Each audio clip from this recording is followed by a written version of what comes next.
अस्सलाम वालेकुम। आज मैं आपके साथ बहुत ही टेस्टी खीर के साथ 4 डिफरेंट टाइप्स की पूरी की रेसिपी शेयर कर रही हूँ, जिसे बनाकर आपके दस्तरखान की रौनक और भी बढ़ जाएगी। तो इस टेस्टी रेसिपी को बनाने के लिए मैंने नीचे डिस्क्रिप्शन बॉक्स में इंग्रेडिएंट्स दिए हैं, वहाँ आप चेक कर लीजिए। तो चलिए बनाना स्टार्ट करते हैं। तो सबसे पहले हम खीर बनाएंगे। तो यहाँ पर मैंने डेली बनाने वाले आधा कप चावल को अच्छी तरह से धोकर 1 घंटे के लिए भीगने के लिए रख दिया था। इन चावलों को मिक्सर ग्राइंडर में बारीक पीसकर एक साइड में रख देंगे और आधा घंटा पहले 2 टेबल स्पून साबूदाना को भी धोकर भीगने के लिए रख दिया था, जिससे ये साइज में डबल हो चुके हैं। और 100 ग्राम मावा लेंगे। अगर आपके पास मावा नहीं है तो आप हाफ कप मिल्क मेड या फ्रेश क्रीम भी डाल सकते हैं। तो यहाँ पर मैंने 1 लीटर दूध को गर्म करने के लिए रख दिया है। दूध मैंने लो फैट ही लिया है। दूध बॉईल होने से पहले ही 1/4 टीस्पून इसमें इलायची पाउडर डालेंगे, ताकि जब ये दूध बॉईल होगा तो इसमें बहुत ही अच्छी इलायची की खुशबू भी आएगी। तो गैस की फ्लेम फास्ट रखकर ही इसे बॉईल आने देंगे। तो दूध को अच्छी तरह से बॉईल आ चुका है। अब यहाँ पर गैस की फ्लेम बंद कर देंगे और हमने जो चावल ग्राइंड किया था इसे डालेंगे। जैसे ही हम गर्म दूध में चावलों को डालते हैं तो इसमें लम्स पड़ने का डर होता है, इसीलिए गैस की फ्लेम बंद करके इसे अच्छी तरह से मिक्स कर लेंगे। जब चावल अच्छी तरह से मिक्स हो जाए तो गैस की फ्लेम ऑन करेंगे और मीडियम फ्लेम पर 5 मिनट तक इसे यूं ही पकाते रहेंगे। 5 से 7 मिनट में ये चावल अच्छी तरह से पक जाएंगे। तो चावल यहाँ पर बॉईल हो चुके हैं। अब इसमें हमने जो साबूदाना भिगाया था इसे पूरा डाल देंगे। 150 ग्राम शक्कर डालेंगे। अगर आप मावा की जगह मिल्क मेड डाल रहे हैं तो शक्कर की क्वांटिटी कम कर दीजिएगा। अब मावा डालेंगे और मीडियम फ्लेम रखकर इन सबको अच्छी तरह से मिक्स कर लेंगे।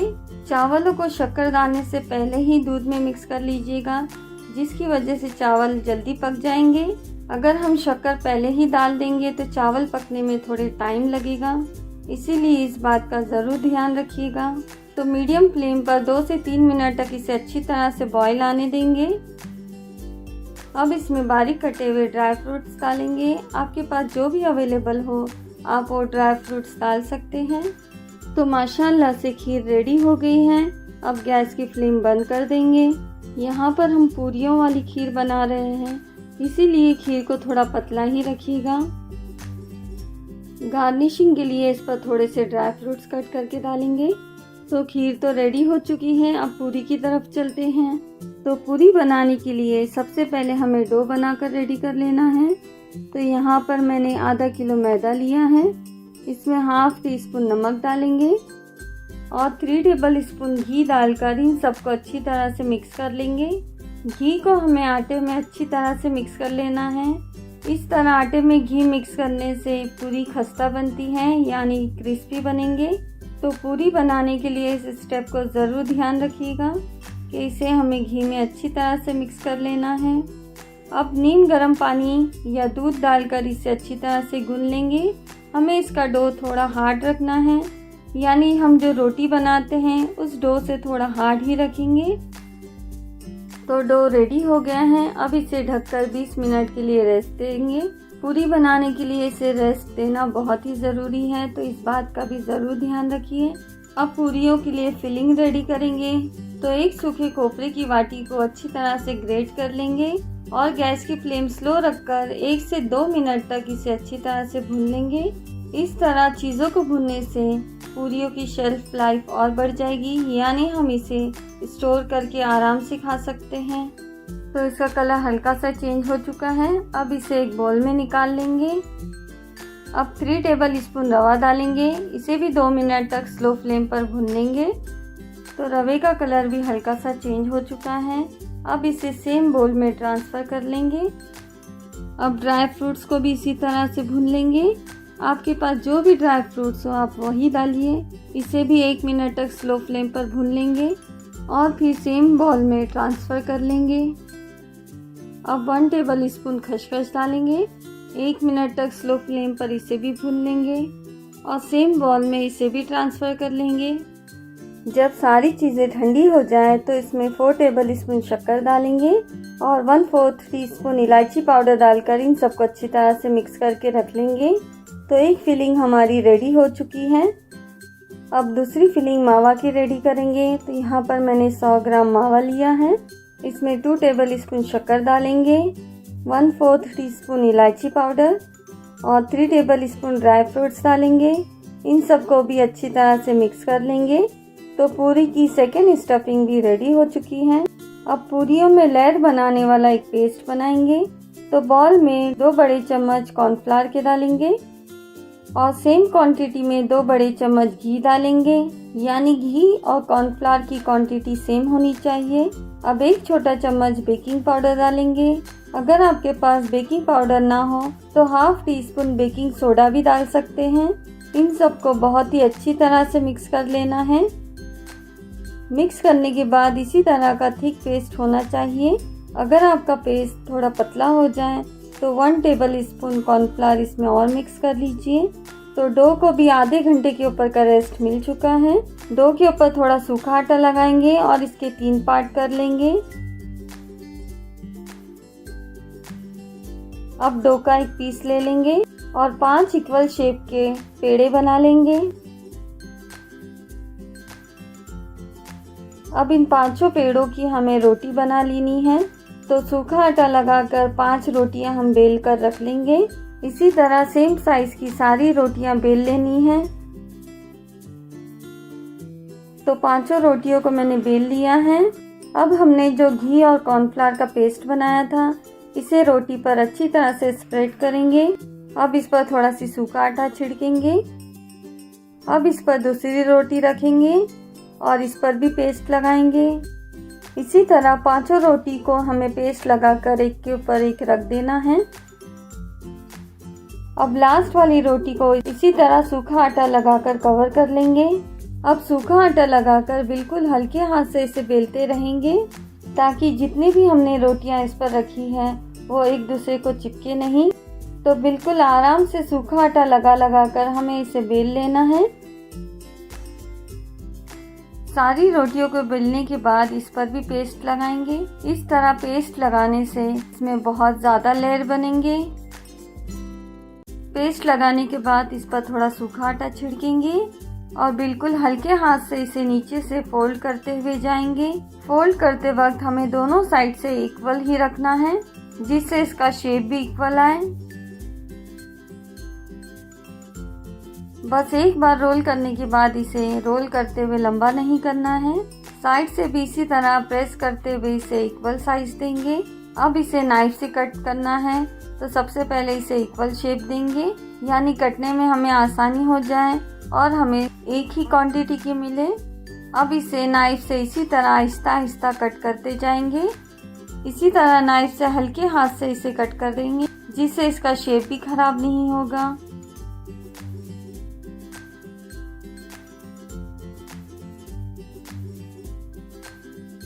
तो कट करने के बाद टोटल 7 पीस बने हैं। अब इन्हीं डो से मैं 3 शेप की पूरियां बताऊंगी।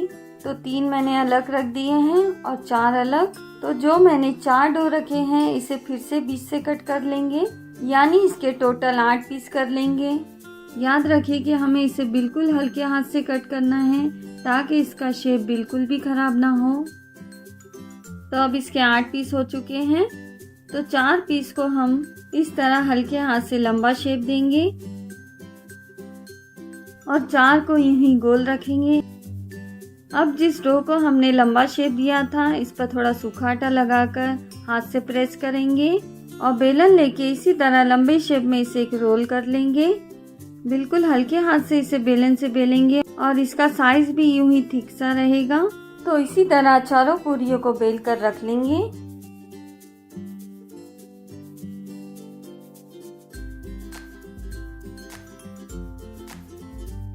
तो चारों पूरियां बेल चुकी हैं। अब इसे एक प्लेट में रख लेंगे। अब जो गोल शेप रखा था हमें इसे गोल शेप ही देना है। तो सूखा आटा लगाकर इसे भी बिल्कुल हल्के हाथ से बेल लेंगे। इस पूरी को भी हमें ज़्यादा नहीं बेलकर पतला करना है, यानी थिक ही रखना है। बेलने के बाद देखिए इसी तरह से इसके लेयर दिखने चाहिए, तो ही फ्राई करने के बाद इसमें लेयर बनेगी। तो चारों पूरियों को इसी तरह बेल कर रख लेंगे। अब इसे भी प्लेट में रख लेंगे। अब जो 3 डो हमने रखे थे इसे हाथ से प्रेस करेंगे, थोड़ा सूखा आटा लगाएंगे, इसे भी पूरी की शेप में हल्के हाथ से बेलेंगे। बस हमें इसमें इतना ध्यान रखना है कि साइड से हमें इसे पतला रखना है और बीच से थोड़ा मोटा, क्योंकि हम इसमें स्टफिंग करने वाले हैं, इसीलिए साइड से इसे थोड़ा पतला बेलेंगे। अब इस पूरी को हम मावा से स्टफिंग करेंगे, तो मावा को भी हल्के हाथ से एक गोल शेप दे देंगे और इसे पूरी पर रख देंगे और इसे राउंड शेप में फोल्ड कर देंगे। जिस तरह हम आलू पराठे की स्टफिंग करते हैं सेम उसी तरह स्टफिंग करके इसे फोल्ड कर देंगे। अगर फोल्ड करते वक्त आटा थोड़ा सख्त लगे तो इस पर थोड़ा सी उंगलियों को पानी में डिप करके इस तरह फोल्ड कर लेंगे, ताकि डो अच्छी तरह से चिपक जाए और मावा भी फ्राई करते वक्त बाहर ना निकले। इसे खाजा भी कहते हैं। तो इसी तरह बाकी के भी रेडी कर लेंगे। मैंने आधा किलो डो के 3 पार्ट किए थे, तो यहाँ पर मैंने एक ही पार्ट के डो से 3 पूरियाँ रेडी की हैं।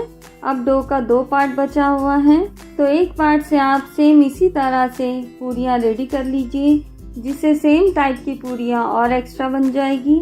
तो आधा किलो डो में से 2 पार्ट इसी तरह खत्म हो जाएगा। तो आप जैसे ही सारी पूरियों को बनाकर रखने वाले होंगे तो इस पर एक सूखा कपड़ा ढक दीजिए, ताकि पूरियाँ ड्राई ना हो जाएं।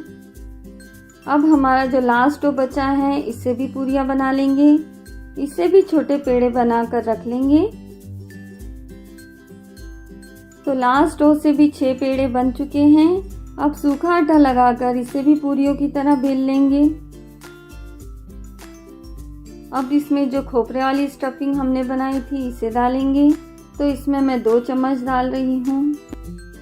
अब उंगली को पानी में डिप करेंगे और आधे साइड पर इसे लगाएंगे।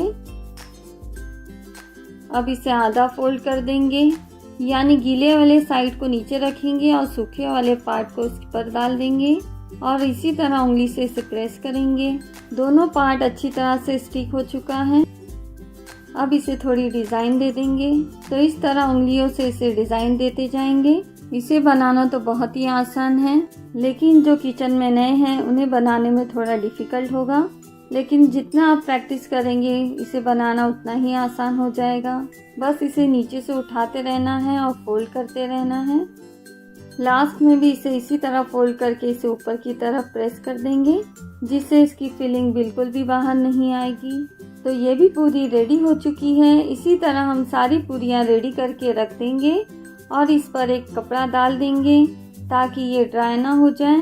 फिलहाल यहाँ पर मैंने सिर्फ 3 ही पूरी बनाई है। अगर आप सारी पूरियाँ एक ही साथ में रेडी कर रहे हैं तो इस पर कपड़ा ज़रूर ढकिएगा। तो पूरियाँ सब रेडी हो गई हैं। अब इसे फ्राई करेंगे। तो पूरियों को फ्राई करने के लिए ऑयल को अच्छी तरह से गर्म कर लेंगे। जब ऑयल गर्म हो जाए तो गैस की फ्लेम स्लो कर लेंगे और स्लो फ्लेम में ही एक एक करके डालेंगे।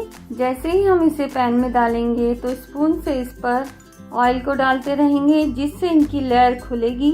याद रखिए कि ऑयल ज़्यादा गर्म नहीं होना चाहिए और हमें इसे स्लो से भी स्लो फ्लेम पर फ्राई करना है, वरना ये ऊपर से तो अच्छी तरह से फ्राई हो जाएंगे और अंदर से कच्चे रह जाएंगे और इनकी लेयर भी नहीं बन पाएगी।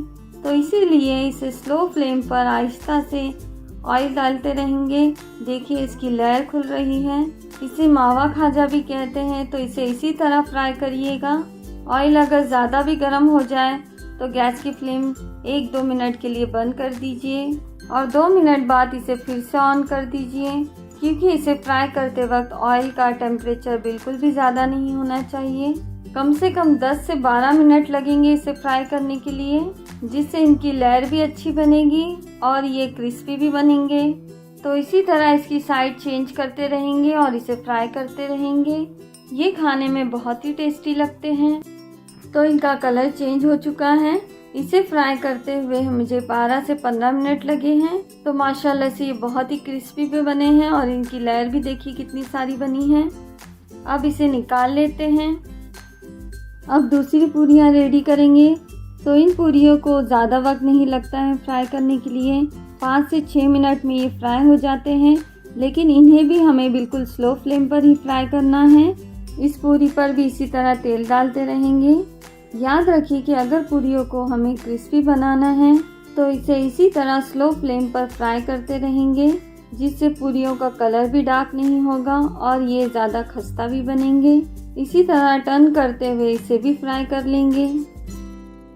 अब इनका भी कलर चेंज हो चुका है। देखिए माशाल्लाह से इसकी भी लेयर अच्छी आई है, तो इसे भी निकाल लेंगे। बाकी की पूरियाँ इसी तरह फ्राई करेंगे।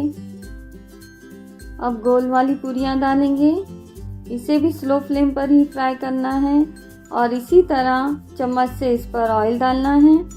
इसे भी फ्राई होने के लिए 7 से 8 मिनट ही लगेंगे।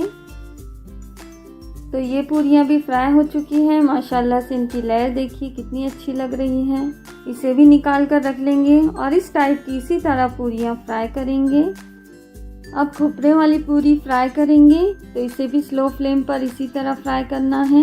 इस पर ऑयल डालने के लिए स्पून ज़्यादा शार्प मत लीजिएगा, वरना इससे पूरी फट भी जाती है। तो इस पर ऑयल डालने के लिए चम्मच को थोड़ा दूर ही रखिएगा। तो टोटल 7 से 8 मिनट में ये भी फ्राई हो जाएंगे। हर पूरियों को फ्राई करने का अलग अलग मेथड है, तो इन सबको भी ज़रूर ध्यान रखिएगा और इसी तरह इसे फ्राई करिएगा। तो यहाँ पर भी पूरियाँ फ्राई हो चुकी हैं। इसी तरह का गोल्डन लाइट कलर होना चाहिए, तो इसे निकाल लेंगे। तो माशाल्लाह से सारी पूरियाँ फ्राई हो चुकी हैं। बस इसे फ्राई करने के बाद खुले में रखिएगा। फैन के नीचे इसे ठंडा कर लीजिएगा, जिससे ये क्रंची ही रहेगी। जब ये रूम टेम्परेचर पर आ जाए तो आप इसे किसी भी एयर टाइट कंटेनर में स्टोर करके भी रख सकते हैं, तब ये क्रंची ही रहेंगे। देखिए खीर की कंसिस्टेंसी बिल्कुल बराबर है। पूरियों के लिए खीर इसी तरह पतली होनी चाहिए। आप इसे ड्राई फ्रूट्स और रोज से गार्निश करिए। ये दिखने में और खाने में दोनों ही अच्छे लगते हैं। तो इस टेस्टी रेसिपी को आप ज़रूर ट्राई करिए।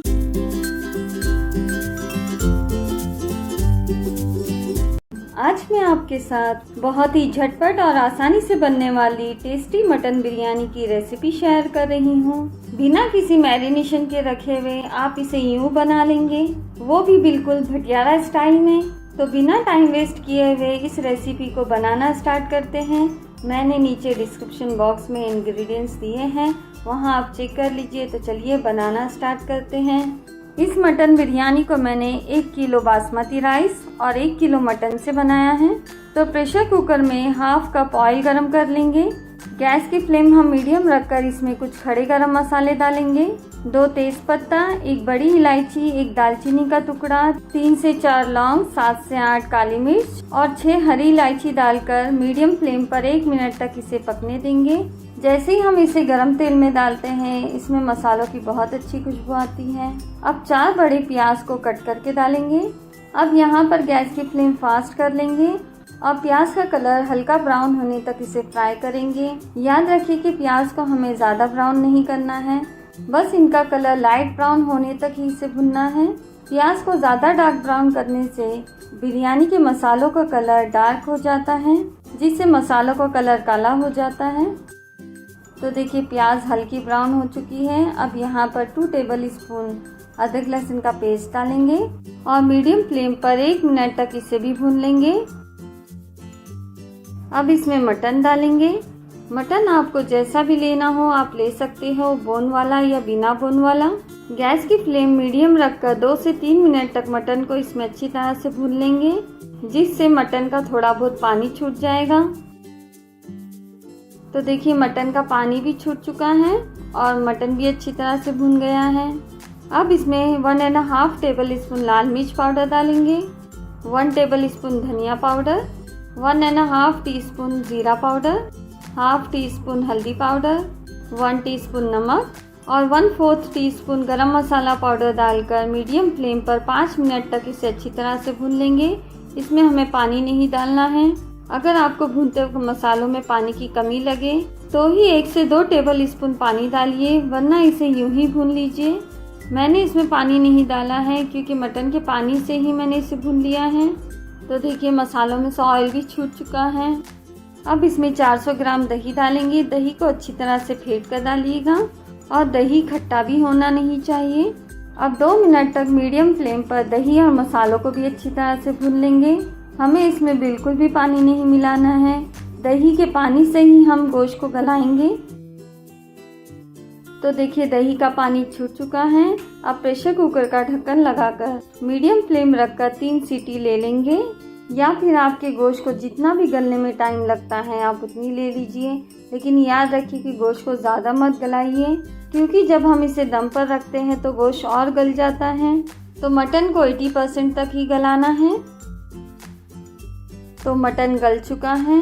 दही के पानी से ही देखिए मटन अच्छी तरह से गल चुका है।